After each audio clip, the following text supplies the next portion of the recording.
शुरू होने से पहले एक बात को याद रखना। उस रात जो आवाज़ आई थी वो आवाज़ किसी इंसान की नहीं थी, और ये बात अगली सुबह पूरे गांव ने महसूस किया। पर सवाल ये है, आखिर आवाज़ किसकी थी और क्यों रात को ठीक 2 बजे ही क्यों सुनाई देती थी? गांव के बिल्कुल किनारे एक पुराना कच्चा रास्ता था, घना अंधेरा और शांति। शाम के बाद उस रास्ते पर कोई नहीं जाता था, क्योंकि लोगों का कहना था आवाज़ वहीं से आती है। ये बात गांव में सालों से चली आ रही थी, पर किसी ने ये जानने की कोशिश नहीं की कि आखिर आवाज़ किसकी है। किसी इंसान की है, किसी जानवर की है, या फिर कुछ और। मैंने गांव के बड़े बुजुर्गों से बात की, लेकिन किसी ने हामी नहीं भरी। हर कोई ये कहता था, बेटा ये दुनिया है, कोई रोता है, कोई हंसता है, हमको किसी से क्या मतलब। रात 2 बजे जो आवाज़ सुनाई देती है, उस आवाज़ से हमको और हमारे गांव को आज तक कोई नुकसान नहीं हुआ है। जब गांव को कोई नुकसान नहीं हुआ है तो हमको किसी के सामने जाकर रोकने टोकने की क्या ज़रूरत है। लेकिन मैं कहाँ मानने वाला था। उस समय हमारी उम्र 25 साल थी, नए हुस्न का लड़का था।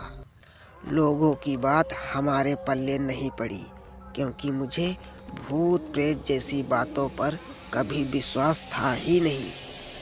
रात के ठीक 2 बजे हमने अपने कमरे की खिड़की खोली, और तभी हमें एक अजीब आवाज़ सुनाई दी, जैसे कोई अंधेरे में चल रहा हो।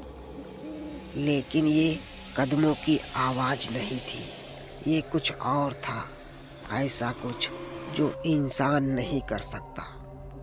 हमारे शरीर में सिरहाना दौड़ गई, क्योंकि कदमों की आवाज़ के साथ ही एक आवाज़ और थी, धीमी सिसकी और किसी के कराहने जैसी आवाज़।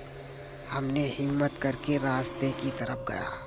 हवा बिल्कुल शांत थी, पेड़ बिल्कुल स्थिर थे, लेकिन आवाज़ और करीब आ रही थी। अचानक किसी ने हमारे पीछे से धड़ाम से दरवाज़ा बंद कर लिया। मैं घबरा गया, मुड़ा तो वहाँ कोई नहीं था। मैंने देखा रास्ते के बीचों बीच मिट्टी पर गीले पैरों के निशान बनते जा रहे थे, पर रास्ते पर कोई दिख नहीं रहा था। मैं उन पैरों के निशान के पीछे पीछे चलता गया। जैसे जैसे मैं आगे बढ़ रहा था, आवाज़ बदलती जा रही थी। वो आवाज़ सिर्फ सिसकी नहीं थी, अब वो किसी बूढ़ी औरत के रोने जैसी थी, और वो रोना हमारे बिल्कुल कान के करीब लग रहा था। लेकिन हमारे आसपास कोई नहीं था। अचानक हमें एक और चीज़ दिखी, रास्ते के किनारे टूटा हुआ लालटेन जो अपने आप झूल रहा था। हवा नहीं चल रही थी, फिर भी लालटेन झूल रहा था। मैं डर के मारे पीछे हटने लगा, लेकिन कदमों के निशान अब हमारे चारों तरफ बनते जा रहे थे, जैसे कोई हमें घेर लिया हो। और आवाज़ अब साफ साफ सुनाई दे रही थी, मुझे घर छोड़ दो। हमारे पैरों से ज़मीन खिसक गई। मैंने कांपते हुए पूछा, कौन कौन हो तुम? एक ठंडी हवा हमारे पास से गुजरी। लालटेन एक झटके में बुझ गया, और सिर्फ अंधेरे में एक चीज़ सुनाई दे रही थी, मैं अभी यही हूँ।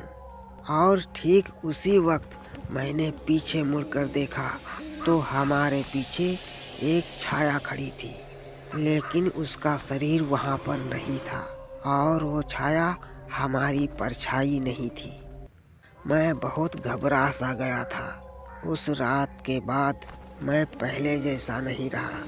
गांव के लोग हमें पागल कहने लगे। मैं अपनापन खो चुका था। लेकिन वो आवाज़ उस रात के बाद से कभी सुनाई नहीं दी।